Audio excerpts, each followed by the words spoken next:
Well, hello, everyone, and welcome to this week's show. This is High Strangeness in the Liminal Abyss, and I am your show host, SHETAN Noir. Now, this week's subject is a topic that I'm very passionate about, and I love talking about it because he's iconic. He is the essence of a city. He is the defining cultural icon that built a city. And I'm talking about none other than Detroit's very own superhero, the Nain Rouge. Long before the Motor City was building cars or becoming one of the musical legendary cities in the world, the Nain Rouge was here. And the name Cadillac will forever be remembered by those of us here in Michigan and Detroit as not only an automobile manufacturer, but as the gentleman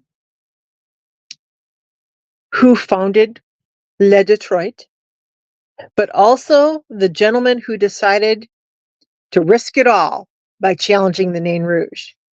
And yes, Cadillac won the stick fight, but the Nain Rouge lived on well past Cadillac ever could. And while the Nain Rouge is still with us today, Cadillac went on to die penniless in the streets of France. So why do we love the Nain Rouge or hate the Nain Rouge so much? Certainly, there are a lot of catastrophes and accidents that have happened in Detroit's past that people might point a finger at the Nain Rouge and say this was the dealing of that red dwarf, that supernatural being, that paranormal phenomenon that was told to Cadillac by a sorceress, a fortune teller, not to anger. And whether he is the embodiment of the land and spirit of Detroit that the Native Americans called forth to protect the lands, or if he is just simply a creature that chose to stand its ground and still continues to do so today. The Nain Rouge is here. And within a couple of days, he will be parading down Cass Avenue from the former location of Traffic Jam and Snug to Detroit's Masonic Temple, leading the parade instead of being chased out of Detroit. Now, some people see the Nain Rouge as the harbinger of doom. He brings the catastrophes with him, and he causes them. But other people see him as the great warning of impending doom, and that his frivolous dancing in the street, in some eyes, is merriment of the catastrophes that happen. But other people say, no, he's trying to get our attention so that we know this is happening. Address these issues before it becomes too late. And whatever your interpretation is of the Nain Rouge's behavior,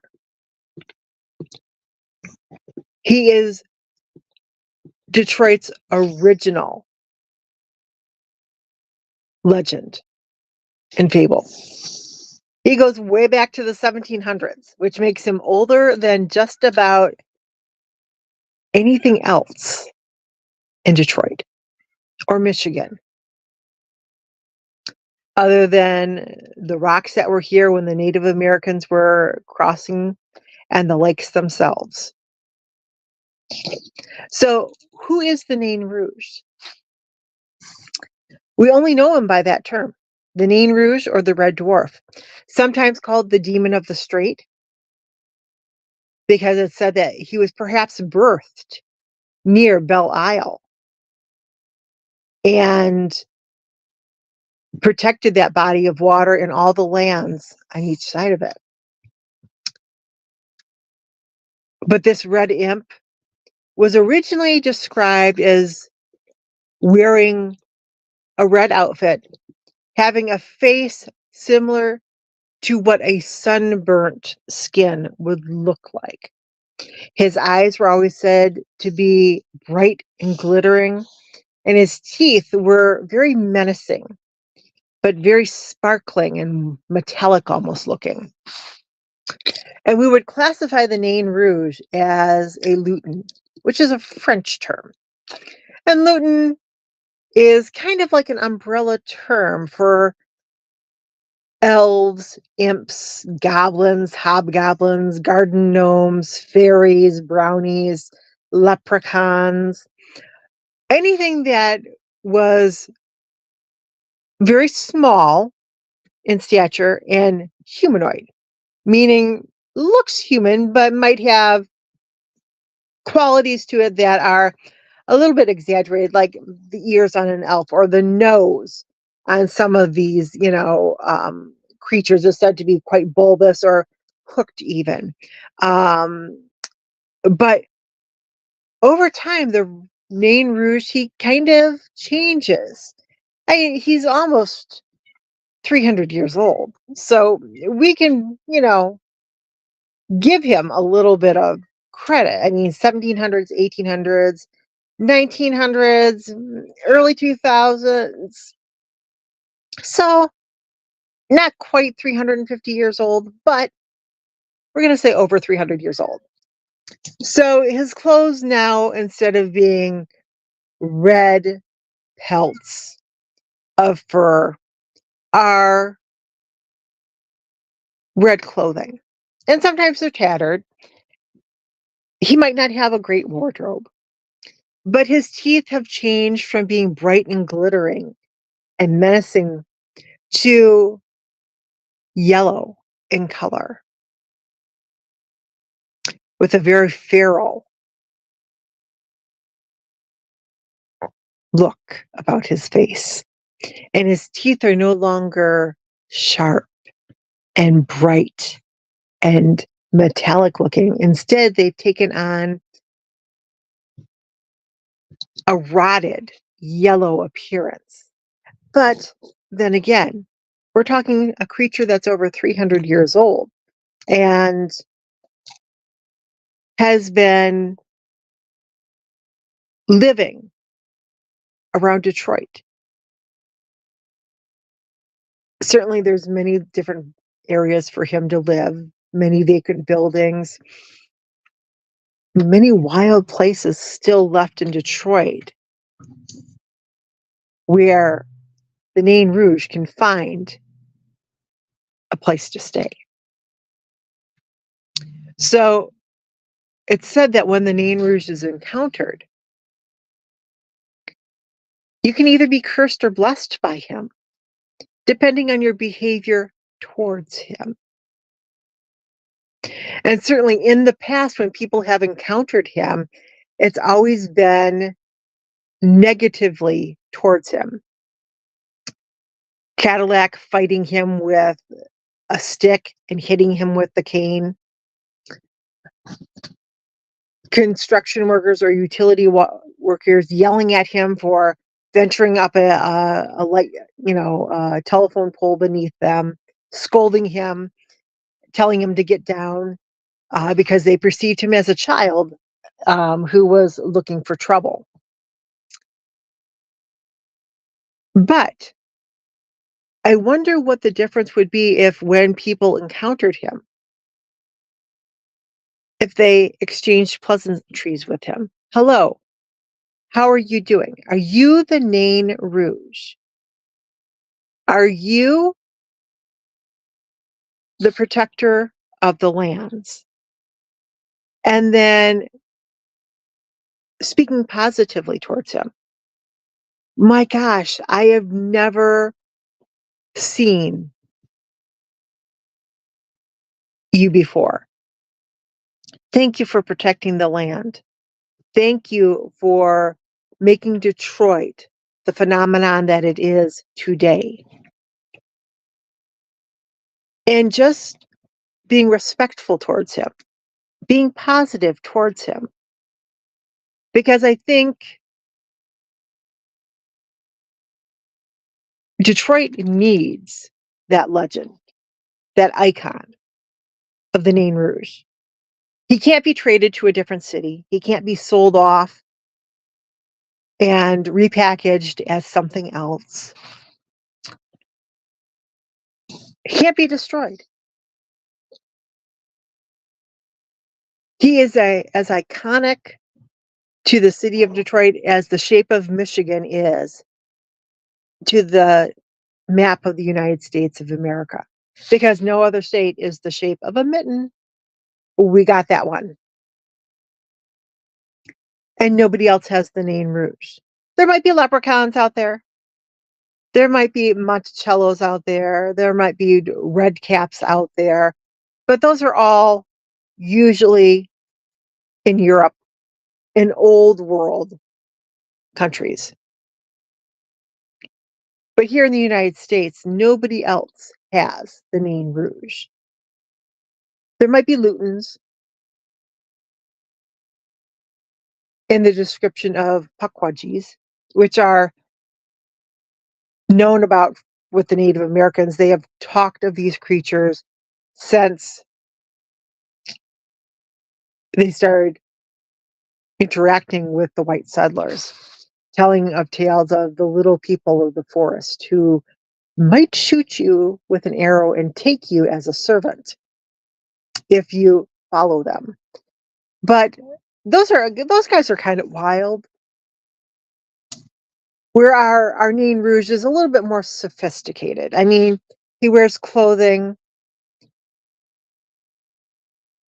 He has a parade. He is well known in the state of Michigan. Now, people don't like to talk about him a whole lot because they think that by talking about him, it's calling him forward and some calamity is going to happen. But I think people need to change their mindset about the Nain Rouge. And instead of seeing him as this detrimental nuisance, instead embrace this iconic legend of Detroit as being of Detroit. He was here when the city was founded. So if anybody deserves that recognition, it should be the Nain Rouge.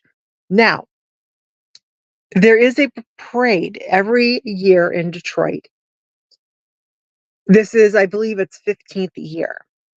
I have made it to almost every single one of them, whether the weather's been good or the weather's been bad.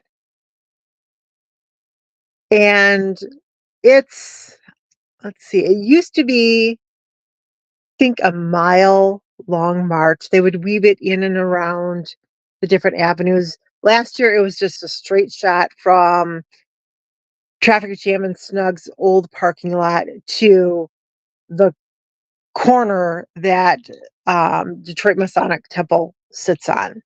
Now, it is this coming Sunday here in the city of Detroit on Cass Avenue. If you're unfamiliar with Detroit, if you just Google Detroit Masonic Temple and Cass Avenue and where the former Traffic Jam and Snug restaurant was, that's usually the meeting area, is Traffic Jam and Snug's old building. And that's where everybody starts. But I'm going to give you a tip. The parade ends at Detroit Masonic Temple. I would suggest parking your car close to there because otherwise you have to walk all the way down to where you parked it by Traffic Jam and Snug and go back to your car there. Now, this isn't so horrible if the weather's nice, but if it's going to be a little bit cold, uh, right now this week it hasn't been very warm here in Michigan. It's been last week it was wonderful. Last week it was 60s and 70s. This week we're barely getting above 40. So this Sunday it could be any mix. It could be cold but the sun's out. It could be overcast but 70 degrees. Who knows? But I'm just saying, if you don't want to do a double back on your walking, park at the end where the Detroit Masonic Temple is, stay for the after party, then go find your car afterwards. Um, it's probably going to be the easiest. There is a paid parking lot right there, and then there's free street parking all around the Masonic Temple.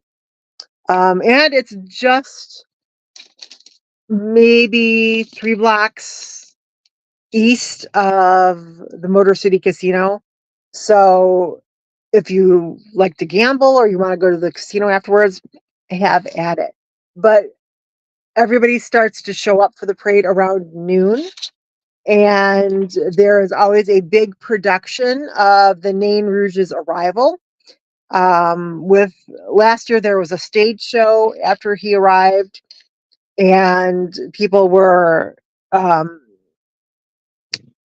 into that. And then he proceeded to um, lead the parade down to the Detroit Masonic Temple, did another stage show, and then it was off to the after party. So if you are in Michigan or close by Detroit, whether it's Ontario or Toledo or anywhere, and you want to catch something totally authentic and organic, then come to the March to Nain Rouge on Sunday and check it out.